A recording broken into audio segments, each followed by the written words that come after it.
Greetings, patient, solid, resourceful Taurus. My name is Eliane Nicole. I'm an astrologer and a tarot card reader, and now I'm going to do the May 2020 forecast for Taurus.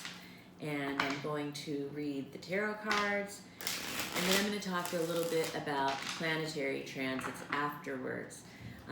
If you are just stumbling upon this channel for the first time, please subscribe.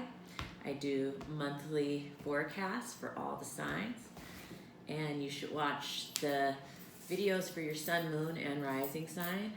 If you don't know your sun, moon, and rising, definitely contact me for a reading.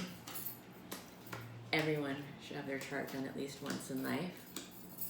And as we enter the month of May, Taurus, I see a man. It looks like a very honest man who, and communicative man. And we have the Tower reverse. You're covered by the Tower reverse, and this has to do with getting over, kind of recovering, rebuilding after a big paradigm shift.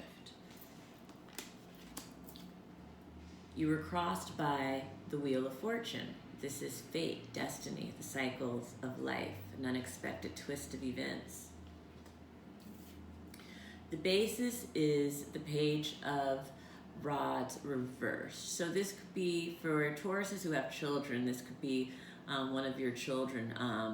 Maybe there's something that they wanted to do that they can't do. There was a project that was starting that's stopping now, or a trip they were going to take that they can't take, or something like that. For Tauruses who don't have children, this could just mean that a project that you were starting on is being delayed or postponed, or something like that. And then if you are a young person, like in your early 20s, the page could represent you, and maybe just delays or postponements having to do with, you know, career and enterprise related type of things, or a project at school. What's leaving is the Five of Cups. This is a time of being disappointed. What could come into being is the World. It looks like around mid-month your vision is coming to life in May.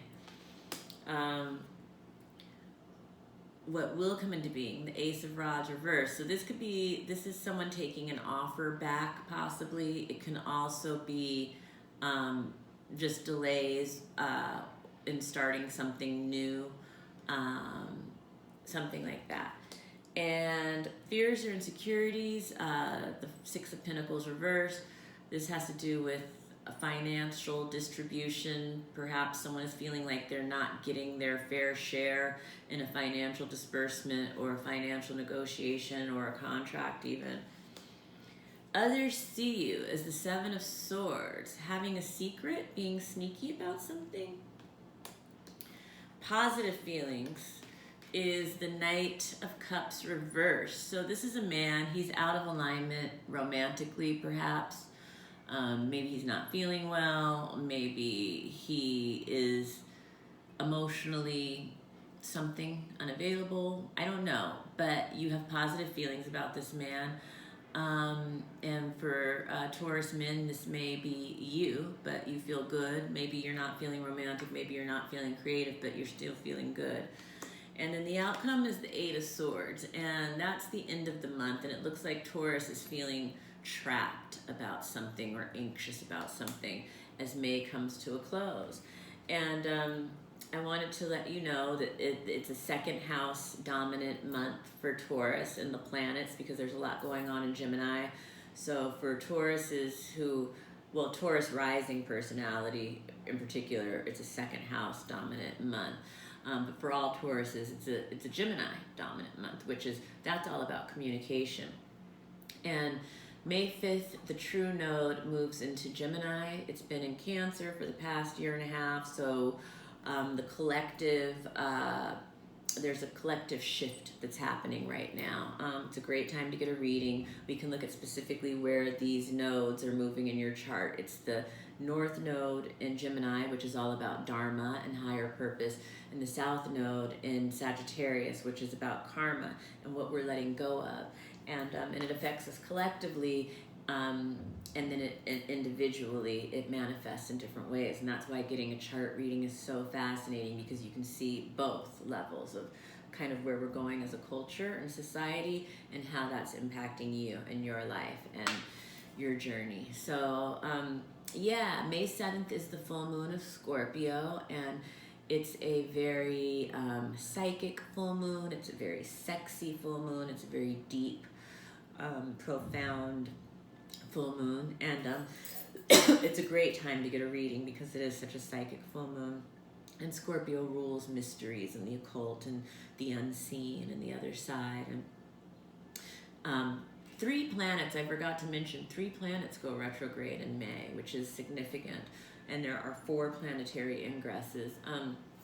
The planets that go retrograde, the first planet to go retrograde is Saturn in Aquarius at 1 degree Aquarius. And for the Taurus rising personality, that's going to be happening in your 10th house of career and attainment.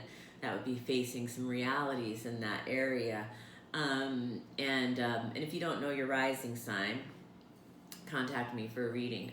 But for the Taurus, in general, you know, for all of us collectively, Saturn rules discipline and structures and boundaries. So where it enters our chart, which house is the area of life where we would experience that.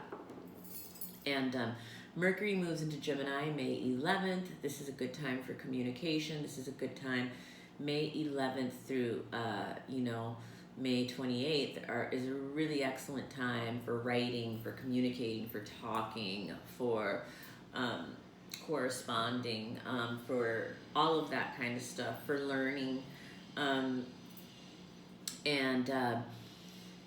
May 13th, Mars moves into Pisces. At this time, while Mars is in Pisces, collectively, people are going to be very driven, motivated by emotions.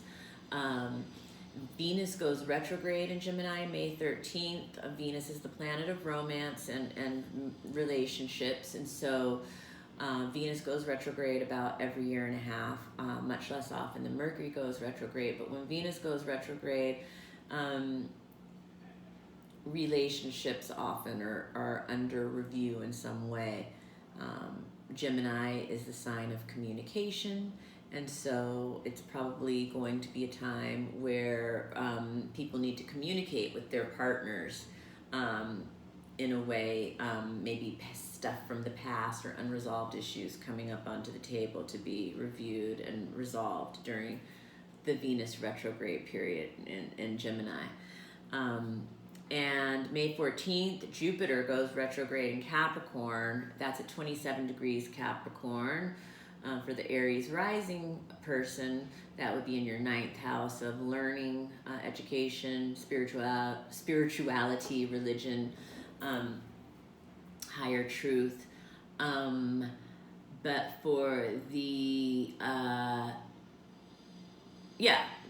sorry, I lost my train of thought. And then May 20th, the sun moves into Gemini, and it's Gemini season. May 22nd is the new moon of Gemini. New moons are a great time to set intentions for whatever you want to manifest.